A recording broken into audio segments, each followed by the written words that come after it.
கர்த்தருடைய பரிசுத்தமான நாமத்திற்கு ஸ்தோத்திரம் உண்டாவதாக. இன்றைக்கும் நாம் தியானத்திற்கென்று எடுக்கப் போகும் வசனம் அப்போஸ்தலர் 16:31. அதற்கு அவர்கள், கர்த்தராகிய இயேசு கிறிஸ்துவை விசுவாசி, அப்பொழுது நீயும் உன் வீட்டாரும் இரட்சிக்கப்படுவீர்கள் என்று சொல்லி. இங்கே நாம் வாசிக்கிறோம், கர்த்தராகிய இயேசு கிறிஸ்துவை விசுவாசித்தால் இரட்சிப்பு நமக்கு உண்டு என்று. நாம் இயேசு கிறிஸ்துவை சொந்த இரட்சகராக ஏற்றுக்கொண்ட பின்பு மூழ்கி ஞானஸ்தானம் எடுக்கும் பொழுதே இயேசு கிறிஸ்துவை விசுவாசித்து விட்டோம். நமக்கு இரட்சிப்பு கிடைத்தாயிற்று. ஆனாலும் ஒரு சில நேரங்களில், ஒரு சில காலங்களில் கிறிஸ்துவில் விசுவாசத்திலிருந்து சற்றே பின்வாங்கி போய்விடுவோம். அது இந்த உலகத்தின் இன்னல்களின் நிமித்தம் நாம் சிக்குண்டு இழுக்கும் பொழுது கிறிஸ்துவின் விசுவாசத்திலே பின்தங்கி போய்விடுகிறோம். ஆனால் வேதம் நமக்கு கற்றுக் கொடுக்கிறது, எந்த காலத்திலும் எந்த நேரத்திலும் இயேசு கிறிஸ்துவை நாம் விசுவாசித்திருக்க வேண்டும் என்று. ஏனென்றால் இதற்காகத்தான் நம்மளுடைய பாவங்களிலிருந்து நம்மை மீட்க, நம்மளுடைய இன்னல்களிலிருந்து நம்மை இரட்சிக்க, நம்மளுடைய சாப கட்டுகளிலிருந்து நம்மை இரட்சிக்க, நம்மளுடைய அடிமைத்தனத்திலிருந்து நம்மை விடுதலையாக்குவதற்காகத்தான் ஜீவனுள்ள தேவனுடைய குமாரனாகிய கிறிஸ்து இந்த உலகத்திற்கு வந்து நமக்காக அடிக்கப்பட்டு இரத்தம் சிந்தி மரித்து 3ஆம் நாளில் இந்த உலகத்தை ஜெயித்து எழுந்திருக்கிறார். இந்த உலகத்தை ஜெயித்தெழுந்தவர் நமக்கு கற்றுத்தருவது ஒன்றுதான், நீ எப்பொழுதும் என்னை விசுவாசி, நான் உன்னை விடுவிப்பேன் என்று. ஆனாலும் நாம் பல நேரங்களில் அந்த விசுவாசத்திலிருந்து பின்வாங்கி போய்விடுகிறோம். அப்படிப்பட்ட ஒரு சம்பவத்தை தான் நம்ம இப்போ பார்க்க போகிறோம். லூக்கா 8:23. படவு ஓடுகையில் அவர் நித்திரையாயிருந்தார். அப்பொழுது கடலிலே சுழல் காற்று உண்டானதால் அவர்கள் மோசமடையத்தக்கதாய் படவு ஜலத்தினால் நிறைந்தது. காற்று உண்டானது. நல்ல சமாதானத்தோடு தான் அவங்களும் போயிட்டு இருப்பாங்க. இயேசு கிறிஸ்துவ விசுவாசிச்சிருக்கிறாங்க. இதுக்கு முன்னாடி நடந்த அற்புதங்கள் எல்லாம் அப்படியே பார்த்துருப்பாங்க. இயேசு கிறிஸ்து நம்ம கூட இருக்கிறார், நம்மளுக்கு என்ன கவலை அப்படின்னு சொல்லி கிறிஸ்துவை குறித்து தியானித்து கொண்டு நல்ல சந்தோஷத்துடன் சமாதானத்துடன் போயிட்டு இருப்பாங்க. அப்படியே இடையில கொஞ்சம் அவங்க சொந்த நியாயத்தையும் பேசியிருப்பாங்க. ஏன்னா நம்மளும் அப்படி தானே இருக்கிறோம். இயேசு கிறிஸ்துவோடு கூட இருந்து அவர் நமக்கு நல்ல சமாதானத்தை தரும்போது தான் நம்ம என்ன பண்ணுவோம், நம்ம சொந்த காரியங்களுக்காக கொஞ்சம் அது அப்படி இது அப்படி மாம்சத்திற்கு ஏற்றவைகளை சிந்தித்து சத்ருவுக்கு இடம் கொடுத்து மாம்சத்தில் விழுந்து விடுகிறோம். அதே போல இவர்களும் சுழல் காற்றில் சிக்கி அவர்கள் மோசமடையத்தக்கதாய் படகு ஜலத்தினால் நிறைந்தது. சுழல் காற்று வந்தவுடனே படகு ஜலத்தினால் டக்குன்னு நிரம்பாது, கொஞ்சம் டைம் எடுக்கும். அந்த டைமில் இந்த சீஷர்கள் என்ன பண்ணிட்டு இருந்தாங்க, பொதுவாக நாமளும் இந்த மாதிரி ஒரு பிரச்சனையில் சிக்கிட்டோம்னா நாம் இயேசு கிறிஸ்துவக்கிட்ட போகிறதுக்கு முன்னாடி நம்ம என்ன பண்ணுவோம், நம்ம சொந்த முயற்சி கொஞ்சம் பண்ணுவோம். ஏன்னா பேதுரு இதுக்கு முன்பாக மீன் பிடித்து கொண்டு இருந்தான். படகுல போனவன் தான், ஆழ்கடலுக்கு சென்றவன் தான். இந்த மாதிரி புயல் காற்று எத்தனையோ பார்த்துருப்பான். அப்போது துடுப்பு அந்த பக்கம் போடு இந்த பக்கம் போடுன்னு சொல்லி பல முறை தப்பித்தும் வந்திருப்பான். அந்த முயற்சி அவனுக்கு ஞாபகம் வருது, அவன் அதில் ஈடுபடுறான்.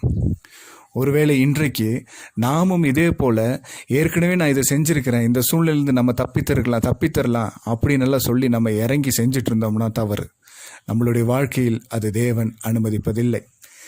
இதற்கு முன்பாக நாம் எப்படி வேணாலும் வாழ்ந்திருக்கலாம். கர்த்தர் அதை அனுமதிப்பார். ஆனால் எப்பொழுது கர்த்தரோடு நம்ம சேர்ந்து நிற்கிறோமோ கர்த்தர் தான் நம்மை விடுவிக்க வேண்டும் என்று அவர் சித்தம் வைத்திருப்பார். நம்மளுடைய சொந்த முயற்சியில் ஈடுபட்டு நம்மளால எடுக்க முடியாது. கர்த்தரை நம்புகிறவன் எப்பொழுதும் அவருடைய செட்டைகளின் கீழே அடைக்கலமாய் இருக்க வேண்டும். நம்ம எதுவும் பண்ணக்கூடாது, அவருக்கு விட்டு விடணும். அதே போல் இங்கே பேதுரு சீஷர்கள் யாவரும் அவர்களுடைய சித்தத்தின்படி செய்தார்கள், அவருடைய மாம்சத்தின்படி செய்து கடைசியில் அவங்களால முடியாமல் 24 வாசிக்கிறோம், அவர்கள் அவரிடத்தில் வந்து ஐயரே ஐயரே மடிந்து போகிறோம் என்று அவரை எழுப்பினார்கள். நம்மளும் இதே போல தானே மாம்சத்தின்படி நம்ம சொந்த முயற்சியில் சுய பலத்தில் எதோ பண்ணி பார்த்து கடைசியில் ஒன்றுமே முடியாமல், ஆண்டவரே இது ஏன் ஆண்டவரே எங்களை அனுமதிச்சிங்க, இதுக்கு மேலே நான் இருக்கணுமா என்ற கேள்வி எல்லாம் பயங்கரமாக வரும். இந்த பிரச்சனை எதுக்கு எனக்காக வந்தது, நான் உங்களை தானே விசுவாசிச்சிருந்தேன் அப்படின்னு. உடனே அவர் எழுந்து நம்மளை பார்க்க மாட்டார், நம்மளுடைய பிரச்சனைகளை அவர் பார்ப்பார். அவர் எழுந்து காற்றையும் ஜலத்தின் கொந்தளிப்பையும் அதட்டினார். உடனே அவைகள் நின்று போய் அமைதல் உண்டாயிற்று. அவர் எழுந்து முதல்ல அந்த பிரச்சனைகளை அடக்குவார். அடக்கிட்டு தான் நம்மளை பார்த்து கேட்பார், உங்கள் விசுவாசம் எங்கே என்று. அவர்களை நோக்கி உங்கள் விசுவாசம் எங்கே என்றார்.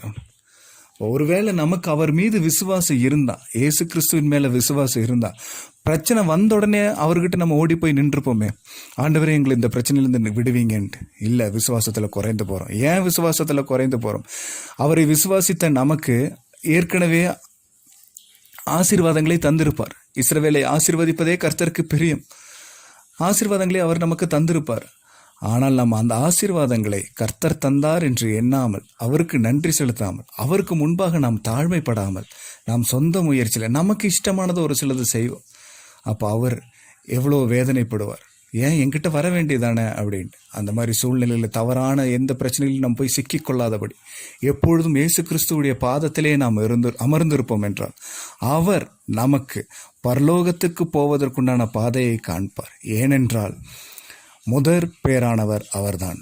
நமக்காக இந்த உலகத்திற்கு வந்து அடிக்கப்பட்டு 3ஆம் நாளில் உயிர்த்தெழுந்து பரலோகத்திற்கு ஏறிப்போன முதற் பேரானவர் அவர்தான். அவரை பின்பற்றுகிற நாமும் ஒரு நாள் அவரோடு கூட எழுந்து பரலோகத்திற்கு போவோம். அதற்காக தான் அவர் இப்பொழுது நம்மை தகுதிப்படுத்தி கொண்டிருக்கிறார். அந்த தகுதிப்படுத்தும் காலத்தில் நாம் மாம்சத்திற்குபடி போகாமல் நாம் தேவனையே சார்ந்து இருப்போமே என்றால் நம்மை விடுவிக்கிறவர் நம்முடைய எல்லா இக்கட்டுகளிலிருந்தும் நம்முடைய எல்லா தீங்குகளிலிருந்தும் நம்மை இரட்சித்து காக்கிறவர் இன்றைக்கும் நமக்காக யுத்தம் செய்கிறார். இந்த யுத்தம் நம்முடையதல்ல, கர்த்தருடையது. இந்த உலகம் நம்மை நெருக்குவதற்கு எந்த சூழ்நிலை கொண்டு வந்து நின்றாலும் நாம் நம்மளுடைய சொந்த முயற்சியில் அதை வென்று விடுவோம் என்று எண்ணாமல், உலகத்தை ஜெயித்தவர், உலகத்தை தம்முடைய இரத்தத்தினால் மீட்டெடுத்தவர் இன்றைக்கு நம்மோடு கூட இருக்கிறார் என்று அவருடைய பாதத்தில் அமர்ந்திருப்போமே என்றால் அவர் அந்த சூழ்நிலைகளை அதட்டி நமக்கு சமாதானத்தை தருகிறவர். ஏனென்றால் சமாதானத்தின் கர்த்தர் அவர்.